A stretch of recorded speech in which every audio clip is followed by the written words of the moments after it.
നമസ്കാരം. എൻ്റെ ചോദ്യം, ഈശ്വരന് ഈ ഭൂമിയിലുള്ള എല്ലാ ജീവജാലങ്ങളോടും സ്നേഹവും ദയവും കരുണയും ഉണ്ടോ?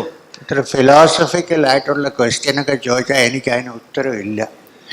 അല്ല, സ്നേഹവും ദയയും കരുണയും. അല്ല, സ്നേഹമുണ്ടോ? നമുക്ക് സ്നേഹമുണ്ടോ? ആരെങ്കിലും ഉണ്ടോ? അല്ല, ഉണ്ടോ? അല്ല, ഇല്ലേ? അല്ല, അതല്ല. ഇല്ലേ? ഉണ്ട്. ആ, പറയൂ. ഇത് അടുത്തത്. അതായത് ഈശ്വരന്റെ പ്രവൃത്തി കണ്ടിട്ട് ഈശ്വരന് മനുഷ്യരോടും മറ്റു ജീവജാലങ്ങളോടും സ്നേഹം ഉള്ളതായിട്ട് തോന്നുന്നില്ല. അപ്പൊ പിടിച്ച് ജയിലിലാക്കണം. അല്ല, ഞാൻ ഇത് എല്ലാരും പലരും ചോദിക്കുന്ന ചോദ്യമാണ്. ഇതൊരു സ്പെഷ്യൽ ചോദ്യം അല്ല. എസ്പെഷ്യലി മാർക്സിസ്റ്റ് ഫിലോസഫിയിലുള്ളവരൊക്കെ ചോദിക്കുന്ന ചോദ്യമാണിത്. അല്ല, ഞാൻ പറയാം. അല്ല, അന്നേരം ഈ ആത്മീയതയുടെ പാതയിൽ നടക്കുന്ന ഒരു വ്യക്തിക്ക് സ്നേഹവും ദയയും കരുണയും ഉള്ളവനാവണം എന്ന് നിർബന്ധമുണ്ടോ? ഉണ്ട്, ഉണ്ടല്ലോ. നമ്മുടെ നമുക്കിപ്പോൾ ദൈവം ഉണ്ടോ ഇല്ലേ, ദൈവം എന്ത് ചെയ്യുന്നു, ഇതൊന്നും നമുക്കിപ്പോൾ തീരുമാനിക്കാൻ കഴിയുമോ? നമുക്ക് കാണാൻ പറ്റുമോ? ഇല്ല. നമുക്ക് ഒരു കാര്യം ചെയ്യാം. നമ്മുടെ ഉള്ളിലുള്ള നമ്മുടെ ഉള്ളിലുള്ള സ്നേഹം കൂടിയാൽ നമ്മളിത് ബാക്കിയുള്ളവരെ ഉപദ്രവിക്കാതെയും ഹേറ്റ് ചെയ്യാതെ വരുന്നത് എൻ്റെ അകത്തുള്ള സ്നേഹം കൂടിയാൽ ഒരു കാലത്ത് നമ്മൾ ആ സ്റ്റേജിലെത്തും. എന്തുകൊണ്ടാണ് ഇങ്ങനെ നടക്കുന്നതെന്ന് കണ്ടുപിടിക്കാനുള്ള കപ്പാസിറ്റി അപ്പോഴേ ഉണ്ടാവും. അല്ലെങ്കിൽ നമുക്ക് കണ്ടുപിടിക്കാൻ പറ്റില്ല. ഇപ്പോൾ വിഷമങ്ങളുണ്ട്, സോറോ ലോകത്തുണ്ട് എന്നുള്ള സത്യമാണല്ലോ. ആണ്. സ്നേഹവും ഉണ്ട്, ഇല്ലെന്ന് പറയാൻ പറ്റില്ല. ഇല്ലേ? നമ്മൾ അമ്മ അച്ഛന് കുട്ടിയെടുത്ത് സ്നേഹമുണ്ട്. കുറച്ച് കഴിയുമ്പോൾ നമുക്ക് കുറച്ച് വലുതാകുമ്പോൾ നെയ്ബറുമായിട്ട് ചിലപ്പോൾ സ്നേഹം തുടങ്ങും. ഇങ്ങനെ അല്ല, പലതരം സ്നേഹം വന്നിട്ടുമില്ല ഇന്ന്. അപ്പോൾ ഇത് കൊണ്ട് നമ്മുടെ ഉള്ളിൽ ഒരു സ്നേഹത്തിൻ്റെ ഒരു അംശം ഉണ്ടെന്നുള്ള സംശയമില്ല. ഞാൻ പറയുന്നത് ആ അംശം ഭഗവാന്റെ സ്നേഹത്തിൻ്റെ ഒരു അംശമാണ് നമ്മുടെ ഉള്ളിലുള്ളത്. ഇത് മുഴുവൻ നമ്മൾ ക്ലിയറാക്കി അത് ശരിക്കും മനസ്സിലാക്കി കഴിയുമ്പോൾ ആ സ്നേഹം നമുക്ക് മനസ്സിലാവും. അപ്പോൾ നമുക്ക് മനസ്സിലാവും, ചിലപ്പോൾ കുട്ടി കട്ട് നിന്ന് പോകുമ്പോൾ കുഞ്ഞ് ഒരു കമ്പെടുത്ത് ഒറ്റ അടി അടിക്കില്ലേ, ചിലപ്പോൾ അതായിരിക്കും പെരുമാറ്റം പഠിക്കാൻ വേണ്ടി. അപ്പോൾ അതിനെപ്പറ്റി ഒന്ന് ചിന്തിക്കാം. നമ്മൾ ആദ്യം നമ്മുടെ സ്നേഹം കൂട്ടി മനസ്സിൻ്റെ ഒരു സ്ഥിതിയിലെത്തുമ്പോൾ നമുക്ക് ഈ ചോദ്യത്തിൻ്റെ ഉത്തരം തന്നെ കിട്ടും. Sorry, I promise next time English, because it was a very serious question. Let me explain. He said, we have heard that God is compassionate and kind, but the way things are in this world, it doesn't look like that. So why is it so? That was his question. And I was trying to explain to him that theoretically you cannot find a why, but if we really have some love in us, in compassion in us, it must have come from some source. If you find out that source, you'll find this root of compassion, which is, you may call it God or whatever you want to call it. When you touch it, then you'll get the answer to this question here. It is actually a serious question. Several atheists have asked me this question. Several Marxists have asked me this question. Several Nirishwaravadis have asked me this. That means those who don't believe. So it's a legitimate question, but this cannot be found out unless we are qualified to find it. And when you find it, you will find that there is only compassion, there is no suffering. കണ്ടുപിടിക്കും. ഇപ്പം നമുക്ക് അങ്ങനെ തോന്നും. ഈ suffering വഴി mind purify ചെയ്യുമ്പോൾ അവിടെ എത്തും സോഴ്സ്.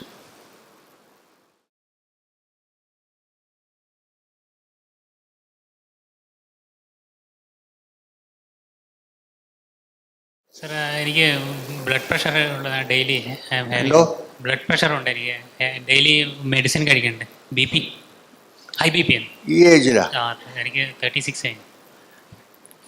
അപ്പൊ എന്താ ചെയ്യുന്നത്? അപ്പോൾ എന്തെങ്കിലും പ്രിക്കോഷൻ എടുക്കണോ ഇത് മെഡിറ്റേഷൻ? അതിന് അതാണ് പറഞ്ഞത്, യോഗ തെറപ്പി സ്പെഷ്യലായിട്ട് പഠിപ്പിക്കുന്ന സ്ഥലത്ത് പോയി പഠിക്കും. സർ ഞാൻ പോയിട്ടുണ്ട്, സൂര്യ നമസ്കാരം ബ്രീത്തിങ് എക്സസൈസ് ഡെയിലി ചെയ്യുന്നുണ്ട്.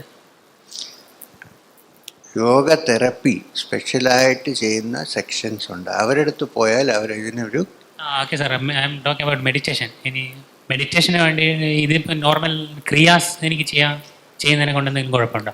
U can do kriya, but don't hold your breath for too long. If you are doing, don't hold your breath for to.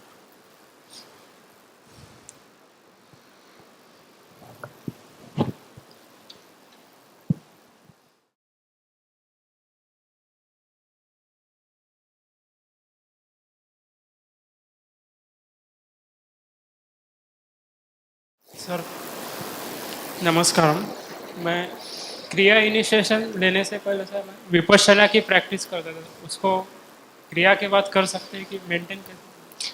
Vipassana is a very good meditation. ಅದು उसको मत छोड़ना.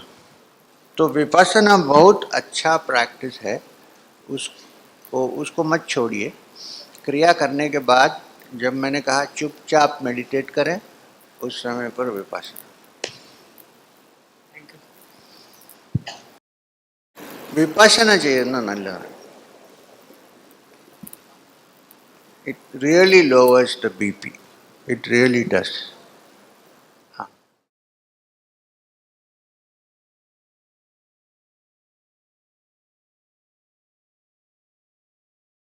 On the first day, you touched on reality in the context of permanence and impermanence. And I was wondering whether you'd be able to elaborate a bit more on that, sir. Huh?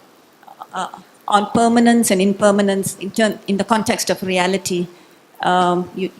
You mentioned it, that what is real, what is not real. I mean, and Only thing is we don't have enough time to go in, but I'll give you a few words on this. First thing is, we all know that this world that we see and also we are not permanent. You don't need any spiritual illumination to know that. Common sense. It is not permanent. The only thing we don't know is if there is really something which is permanent. That we don't know. Okay, let's start there. But we know that it is impermanent. I didn't say unreal. As long as it lasts, it's very real. But it is not permanent. Tomorrow it's not there. Right? Now this is common sense. I mean, there is no need to explain. However, even things which we see in front of us and which we think all the sense organs help us to figure out could be wrong. How? Every morning we see the sunrise. Every evening we see the sunset. Even a schoolboy will tell you that the sun neither rises nor sets. But what do our sense organs show? That it is rising and it is setting. So how much can we trust the organs of instruments of perception to create a theory about our life and our world and our existence? How much can we trust? Even a simple thing like sight can't be trusted. A simple thing like smell can't be trusted. If somebody may not have a bath for 2 months, you think, he's smelling something. So you can't trust that. You can't trust sound because sometimes you hear things which are not there. Taste. You make the best food and keep it before somebody who has jaundice. But tasteless. Really, is the food tasteless, or is it that I can't perceive it? So, the picture of the world that we have is only that projected to us by our sense organs. Eyes, ears, nose, tongue and touch. That's the only idea of the world we have. We really don't know how it exists. So therefore, if there are creatures who have another kind of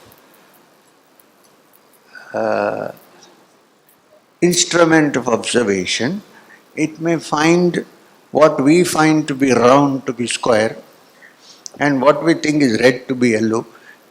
This is because we all have the same kind of eyes, same kind. So we see it. If the instrument changes, the view of the world can change. But the fact is, the object is. How it is actually, we have no idea. We only have the idea given to us by the five senses and then processed by the brain. Brain processes something based on data, input. What is the input? The five instruments of sensation. So it could be imperfect. That's what I'm saying, an impermanent. A fly has compound eyes. Suppose you sit inside the brain of a fly and look, suppose, through the compound eyes, I might see you as a multiple figure. For the fly, it's a reality. For me, it's not, because my instruments are different. For the fly, it is very real. Now, so which is your correct shape? What the fly sees or what I see? So they are relative. They are dependent on our instruments of perception. But that something must be existing, which is appearing differently to different people. The essence of that existence is the reality. Sat. We could go on, but Thank you.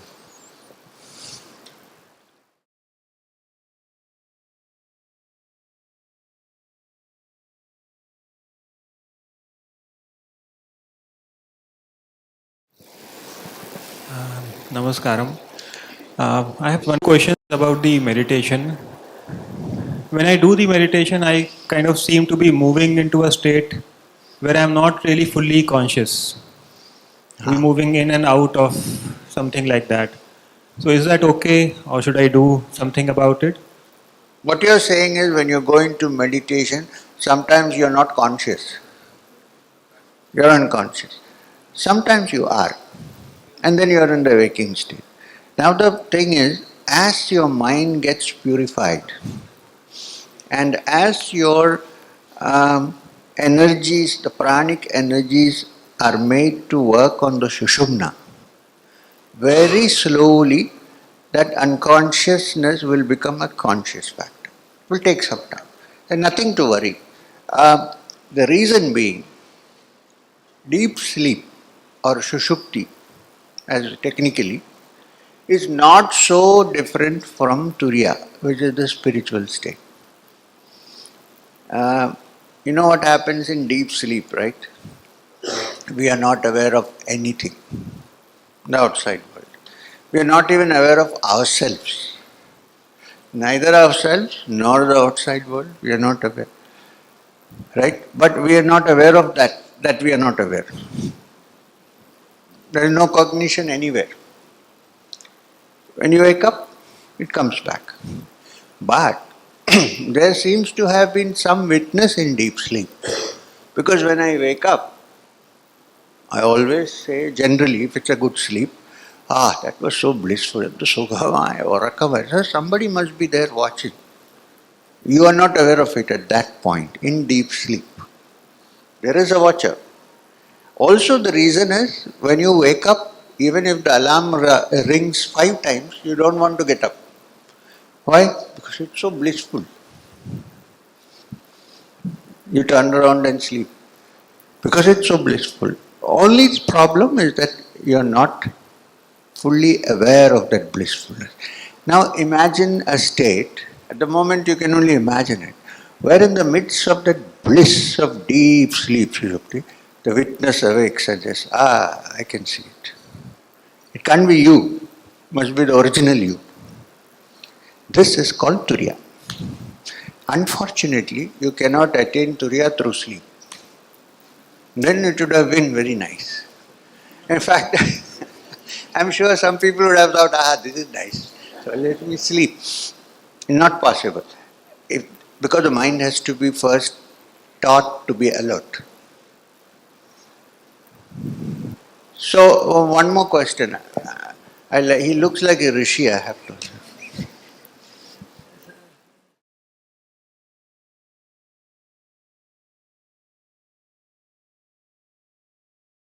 Sir സന്ധ്യാവന്ദനത്തിനെ പറ്റി ഒന്ന് പറയാം. സന്ധ്യാവന്ദനം. Sandhya Vandana means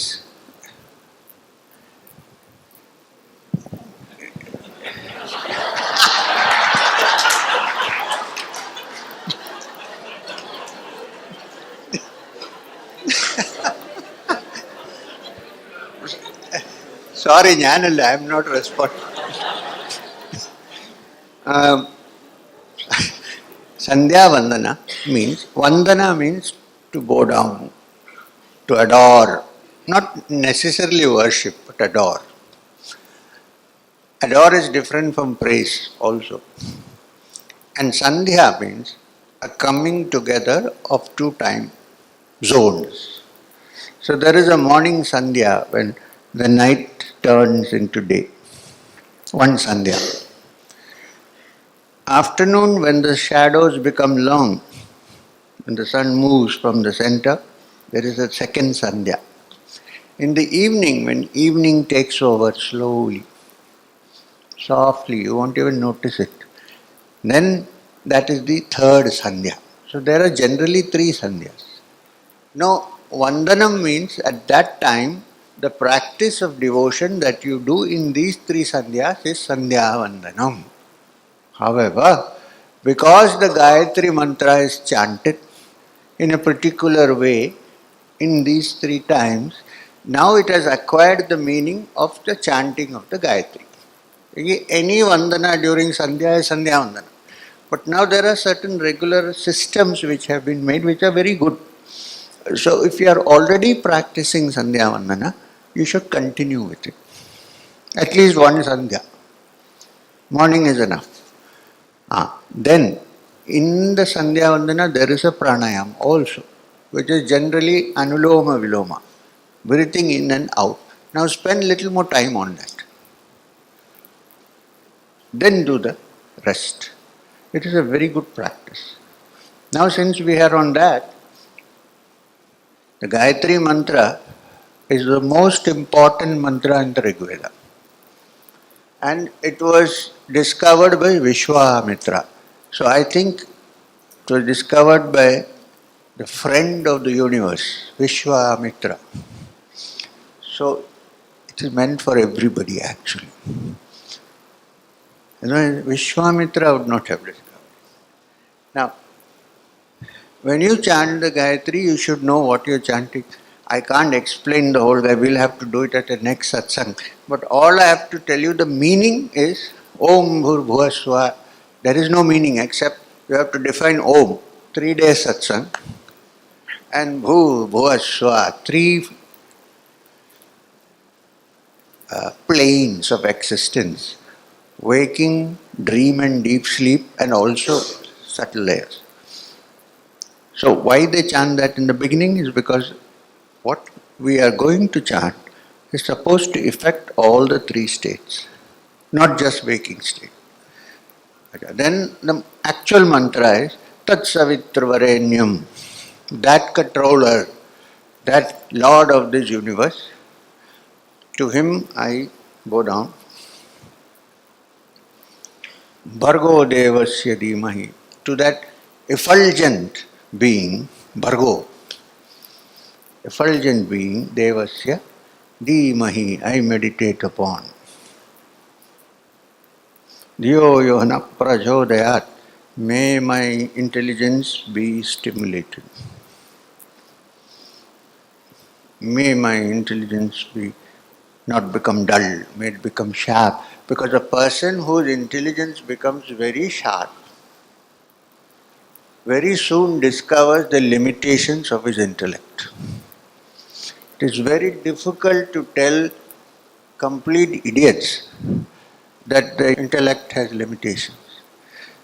Only the person with the subtlest intellect can discover the limitations of the intellect.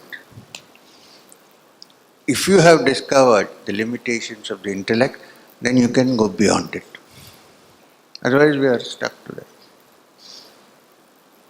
Otherwise, we'll have to hang on the tree with head down to get the kundalini.